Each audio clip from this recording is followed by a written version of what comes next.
রব্বুল ইজ্জা ওয়াল জালালের দরবারে অসংখ্য শুকরিয়া জানাচ্ছি এজন্য যে আল্লাহ তাআলা আমাদেরকে যুল হিজ্জা জিলহজ মাসে উপনীত হওয়ার তৌফিক এনায়েত করেছেন। আমরা আজকে মালয়েশিয়াতে অলরেডি জিলহজ শুরু করে ফেলেছি এবং আমরা জানি যে এই জিলহজের প্রথম দশক মানে প্রথম 10টি দিন খুবই গুরুত্বপূর্ণ 10টি দিন। আল্লাহ তাআলার কাছে খুবই পছন্দনীয় এই 10 দিনের আমলগুলো, এমনকি জেহাদের চাইতেও বেশি হাদিসে এসেছে। এবং কালামুল্লাহ মাজিদে আল কোরআন আল কারিমে আল্লাহ তাআলা এই জিলহজের প্রথম 10 দিনের শপথ করেছেন। এই 10 দিনের এবাদত আল্লাহ তাআলার কাছে এত বেশি পছন্দনীয় হওয়ার কারণ হচ্ছে এই 10 দিনে আল্লাহ তাআলা উম্মাহাতুল ইবাদাত অর্থাৎ যত মৌলিক এবাদত আছে সবগুলো মৌলিক এবাদতের একটা সমন্বয় করেছেন জিলহজ মাসের এই প্রথম 10 দিনে, যেটা বছরের অন্য কোনো সময় কিন্তু পাওয়া যায় না। কারণ এই 10 দিনের ভেতরে সালাত আছে, নফল সিয়াম আছে, সাদাকা আছে, কুরবানি আছে, হজের প্রসঙ্গটা আছে, যেটা বছরের অন্য কখনো এরকম উম্মাহাতুল ইবাদাত অর্থাৎ যত মৌলিক আবাদত আছে সব মৌলিক আবাদতের কম্বিনেশন সমন্বয় বছরের কোনো সময় কিন্তু আসলে হয় না, যেটা হয়ে থাকে জিলহজ মাসের প্রথম এই 10 দিনের ভেতর। এজন্য এই 10 দিনের ইবাদত আল্লাহ তাআলার কাছে অত্যন্ত বেশি প্রিয়। এজন্য আল্লাহ রাসূল সাল্লাল্লাহু আলাইহি ওয়াসাল্লাম এই 10 দিনে যাতে আমরা বেশি বেশি নফল ইবাদত করি আমাদেরকে উৎসাহিত করেছেন। পাশাপাশি আমরা যেন বেশি বেশি তাহমিদ, তাহলিল, তাকবীর দিয়ে এই 10টি দিনকে মুখরিত করে রাখি, এজন্য তিনি আমাদেরকে আদেশ করেছেন। এজন্য এই 10টি দিনে আমরা যেন বেশি বেশি সুবহানাল্লাহ ওয়ালহামদুলিল্লাহ লা ইলাহা ইল্লাল্লাহু আল্লাহু আকবার এই আজকারগুলো যেন আমরা বেশি বেশি পড়ি। এবং আরাফাতের সিয়ামের ব্যাপারে আল্লাহ রাসূল সাল্লাল্লাহু আলাইহি ওয়াসাল্লাম আশা করেছেন যে 9 জিলহজের যে নফল সিয়ামটি অর্থাৎ আরাফার রোজা, এই আরাফার রোজা যে ব্যক্তি রাখবে আল্লাহ রাসূল সাল্লাল্লাহু আলাইহি ওয়াসাল্লাম বলেন যে আমি প্রত্যাশা করি এই সিয়ামের বদৌলতে বিগত একটি বছরের এবং সামনের একটি বছরের যত পাপ হবে এই পাপগুলোকে আল্লাহ তাআলা আমাদের জন্য ক্ষমা করে দিবেন। এবং জিলহজের 9 তারিখ ফজর থেকে কিন্তু আমাদেরকে ওয়াজিব তাকবীর পাঠ করতে হয়। আমরা জানি সেটা শুরু হয় আরাফার দিন ফজর থেকে, 9 তারিখ ফজর থেকে শুরু করে 13 তারিখ আসর পর্যন্ত এই তাকবীরগুলো প্রত্যেক সালাতের পরে পড়া আমাদের জন্য আবশ্যক। আমরা যেন এই নফল আজকারগুলো, এই নফল তাকবীরগুলো যাতে আমরা বেশি বেশি করে দেই। এবং যারা কুরবানি করার জন্য ইচ্ছা পোষণ করেছেন তারা যেন এই 10 দিনের আগেই তাদের মাথার চুল এবং নখ কেটে পরিচ্ছন্ন হয়ে যান এবং জিলহজের এই 10 দিনে তারা যাতে মাথার চুল না কাটে এবং হাতের নখ না কাটে, এই মর্মে আল্লাহ রাসূল সাল্লাল্লাহু আলাইহি ওয়াসাল্লাম আমাদেরকে গাইডলাইন দিয়েছেন। সব মিলে আল্লাহ তাআলার কাছে এই 10টি দিনের ইবাদত খুবই প্রিয়। এমনকি হাদিসে এসেছে, যেটা আমরা বললাম যে জেহাদের চাইতেও বেশি প্রিয়। এজন্য এই সুবর্ণ সুযোগটুকুন যেন আমরা কখনোই মিস না করি।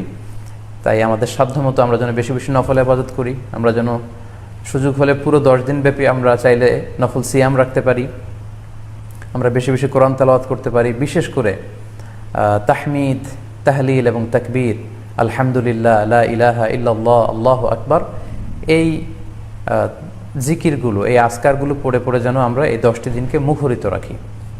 সম্মানিত শুধুই আমি রিকোয়েস্ট করব আপনারা এই লাইভটি শেয়ার করে দিবেন, যাতে করে আপনাদের অন্যান্য ফেসবুক বন্ধুরা আজকের লাইভের আলোচনাটি থেকে উপকৃত হতে পারে।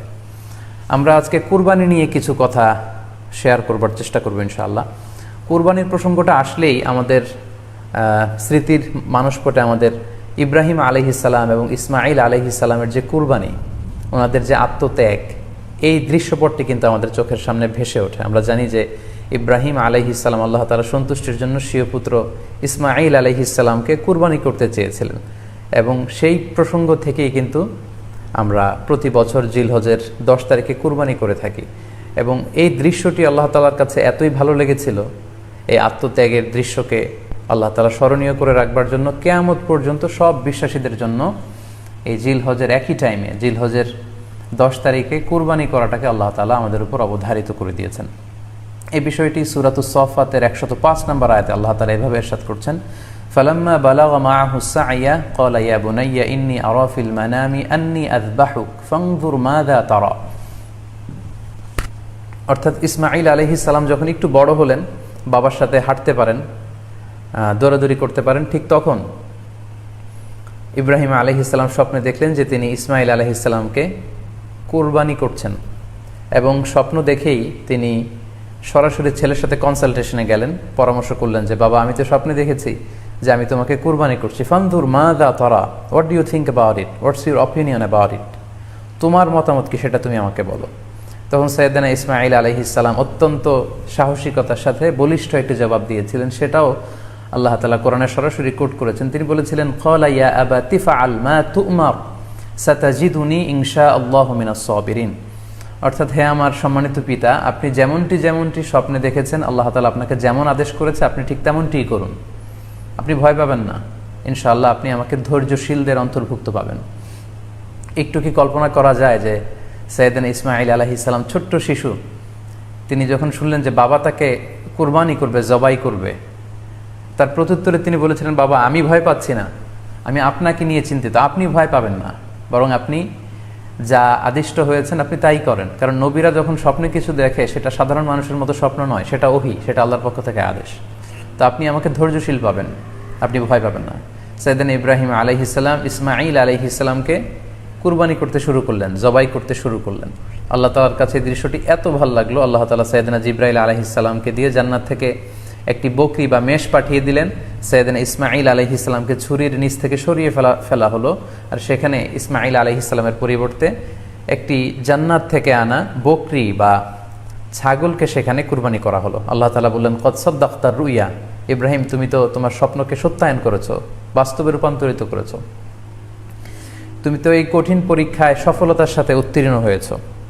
সাইয়েদনা ইব্রাহিম আলাইহিসসালাম পরীক্ষায় উত্তীর্ণ হলেন, এবং বাপ বেটার এই দৃশ্যায়নটি আল্লাহ তাআলার কাছে এত ভালো লেগেছে, আরশের উপর থেকে আল্লাহ তাআলা এত পছন্দ করেছেন ওনাদের স্যাক্রিফাইসকে, কুরবানিকে, কিয়ামত পর্যন্ত আমরাও যাতে কুরবানি করি আল্লাহ তাআলা আমাদের জন্য এটাকে অবধারিত করে দিয়েছেন। সম্মানিত, শুধু এখানে আমাদের জন্য সবচেয়ে বড় যে শিক্ষণীয় বিষয় সেটি হচ্ছে সাইয়েদনা ইব্রাহিম আলাইহিসসালামের ঔরসে যখন ইসমাইল আলাইহিসসালাম আসে, তখন তাফসীর এসেছে ইব্রাহিম আলাইহিসসালামের বয়স ছিল 86 বছর। Could you imagine that? 86 বছর বয়সে যখন একটা সন্তান আল্লাহ তাআলা ওনাকে দান করলেন, আল্লাহ তাআলা বললেন যে সেই সন্তানকে তুমি জবাই করো। আমরা অনেক দম্পতির কথা জানি, তাদের সন্তান হয় না, 15 বছর, 20 বছর, 25 বছর পর অনেক সময় তাদের সন্তান হয়। সেই সন্তানটাকে তারা কত পছন্দ করে, সেই বাচ্চাটাকে তারা কত আদর করে। তো 86 বছর বয়সে আল্লাহ তাআলা ইসমাইল আলাইহিসসালামকে দান করেছিলেন। এই আদরের সন্তানটাকে আল্লাহ তাআলা বলেন তুমি কুরবানি করো। কারণ এই বয়স্ক অবস্থায় যখন ইব্রাহিম আলাইহিসসালাম ইসমাইল আলাইহিসসালামকে পেয়েছিলেন, তখন তিনি হৃদয়টাকে উজাড় করে দিয়ে নিজের ছেলেটাকে ভালোবাসতে শুরু করলেন, এবং হৃদয়ের ভালোবাসার জায়গাটার মধ্যে যে সিংহাসন, সেই সিংহাসনে তিনি ইসমাইলকে বসিয়েছিলেন। আল্লাহ তাআলা চেয়েছিলেন যে ইসমাইলকে সেখান থেকে সরিয়ে ওই ভালোবাসার সিংহাসনের জায়গাটাতে তুমি যেন আল্লাহ তাআলাকে স্থান দাও, এবং সেই পরীক্ষাটাই তিনি বেসিক্যালি সাইয়েদনা ইব্রাহিম আলাইহিসসালামের কাছ থেকে করেছিলেন, এবং সেই পরীক্ষায় সাইয়েদনা ইব্রাহিম আলাইহিসসালাম সফলতার সাথে উত্তীর্ণ হয়েছিলেন। অর্থাৎ আল্লাহ চেয়েছিলেন যে তোমার হৃদয়ের ভালোবাসার সবচাইতে বড় জায়গাটা হচ্ছে ইসমাইলের, তোমার পুরো হৃদয়টা জুড়ে আছে ইসমাইল। আমি চাই তুমি আমার সন্তুষ্টির জন্য এই ইসমাইলকে বিলিয়ে দাও, এই ইসমাইলকে কুরবানি করে দাও। সম্মানিত, শুধু এই স্টোরিটা থেকে আমাদের জন্য শিক্ষা হচ্ছে যে সাইয়েদনা ইব্রাহিম আলাইহিসসালামের হৃদয়ের সবচাইতে পছন্দনীয় বিষয়টা ছিল ইসমাইল। তিনি ইসমাইল আলাইহিসসালামকে, নিজের ছেলেকে বেশি পছন্দ করতেন। ইব্রাহিম আলাইহিসসালামের হৃদয়ে যেমনি ইসমাইল ছিল, আমাদের প্রত্যেকের হৃদয়ে কিন্তু এরকম এক একটা ইসমাইল আছে, কল্পিত ইসমাইল, রূপক ইসমাইল।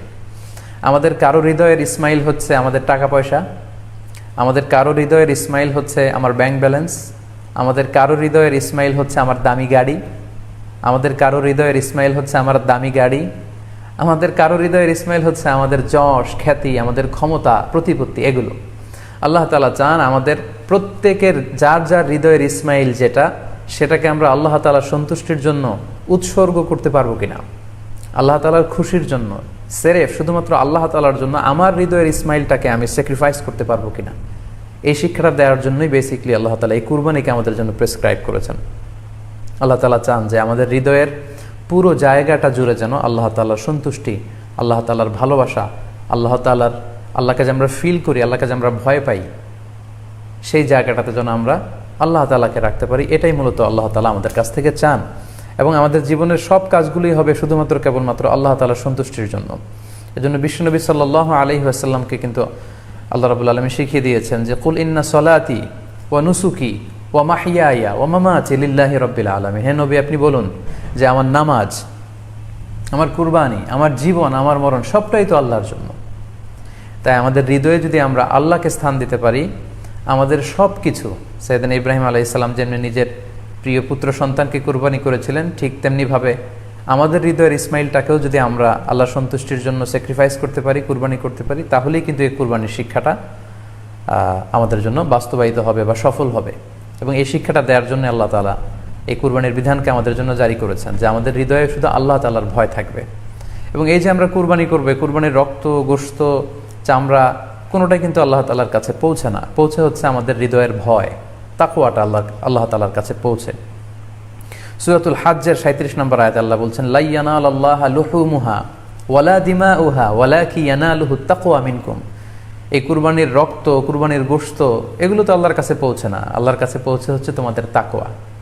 আমরা কতটা ইখলাসের সাথে, কতটা আন্তরিকতার সাথে, কতটা আনুগত্যের সাথে আমাদের সম্পদ, আমাদের নিজেদেরকে আমরা আল্লাহর কাছে সোপর্দ করতে পেরেছি, আমরা কতটা আল্লাহর সমর্পিত বান্দা হতে পেরেছি, এটাই হচ্ছে এই কুরবানির শিক্ষা, যেটা সাইয়েদনা ইব্রাহিম আলাইহিস সালাম গোটা বিশ্ববাসীর জন্য নিদর্শন এই ঘটনার মধ্য দিয়ে কিন্তু আমাদের জন্য রেখে গিয়েছেন। তাই আমরা এই কুরবানির মধ্য দিয়ে এটা যেন ফিল করি যে আমাদের সবটুকু আমরা আল্লাহর জন্য বিলিয়ে দিতে প্রস্তুত আছি। সম্মানিত, শুধু এই কুরবানির দিনে ইয়াউমুন নাহারে বা 10 জিলহজে আমরা যে কুরবানি উদযাপন করবো, ঈদুল আজহা উদযাপন করব, এই দিনের সবচাইতে প্রিয় আমল হচ্ছে আল্লাহ তাআলার কাছে পশু জবাই করে, যেটা আমরা বলেছি ইব্রাহিম আলাইহিস সালামের সেই ঘটনার, সেই দৃশ্যায়নের পুনরাবৃত্তি আল্লাহ তাআলা সেটা দেখতে চান। আমরা পশু জবাই করে রক্ত প্রবাহিত করে দেয়, এটা আল্লাহ তাআলার কাছে খুবই পছন্দনীয়। সুনানে তিরমিজিতে এসেছে, আয়েশা রাদিয়াল্লাহু তাআলা আনহা থেকে বর্ণিত, তিনি বলেন, আন্না রাসূলুল্লাহ সাল্লাল্লাহু আলাইহি ওয়াসাল্লাম ক্বাল, আল্লাহ রাসূল সাল্লাল্লাহু আলাইহি ওয়াসাল্লাম বলেছেন, মা আমিলা আদামিয়ুন মিন আমালিন ইয়াউমান নাহার আহাব্বা ইলাল্লাহি মিন ইহরাকিদ দাম। অর্থাৎ ইয়াউমুন নাহারে 10 জিলহজে পশুর কুরবানি দিয়ে সে পশুর রক্ত প্রবাহিত করে দেওয়ার চেয়ে শ্রেষ্ঠ কোনো আমল আর আল্লাহর কাছে হতে পারে না, এর চেয়ে কোনো প্রিয় আমল আল্লাহর কাছে নেই। তার মানে কুরবানির দিনে সবচাইতে প্রিয় আমল, আল্লাহর কাছে পছন্দনীয় আমল হচ্ছে কুরবানি করা। তাই আমাদের যাদের সাধ্য আছে আমরা যেন বেশি বেশি